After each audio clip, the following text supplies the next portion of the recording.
We're continuing to track new developments in a story out of Mason City. Last night, police were dispatched to 5 North Federal Avenue for a disturbance, and they didn't leave the scene until 3 hours later. KIMT News 3's Brian Tabak spent his day chronicling the standoff, and he joins us now live. Brian.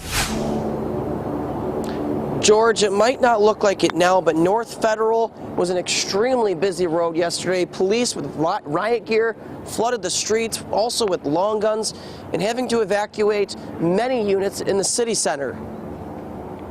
As soon as I heard it, I slipped my shoes on and got out of the building. Jonathan Nosko lives inside the building, and when he found out there was a guy with a gun inside, he got out in a hurry. A little bit of panic, but I just stayed calm, got out of there as fast as I could. He took shelter at one of the local breweries while police worked to negotiate with 44-year-old Mark Torres. I was probably there for about 3 hours and 45 minutes. Police say Torres barricaded himself in one of the units and threatened them with a weapon.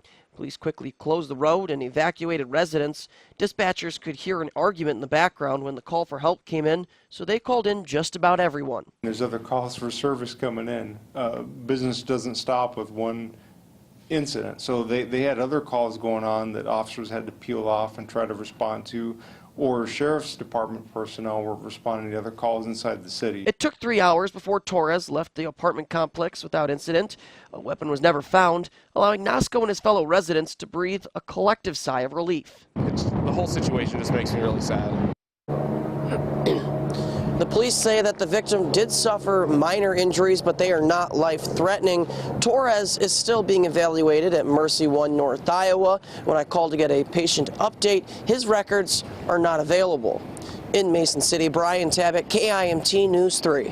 Thank you, Brian. Police say an arrest warrant has been issued for Torres, but there is no word yet on what charges he'll face. Minnesotans continue to struggle finding an affordable place to live. Just ahead, how one community is stepping up to help. Plus, good news for those in Rochester.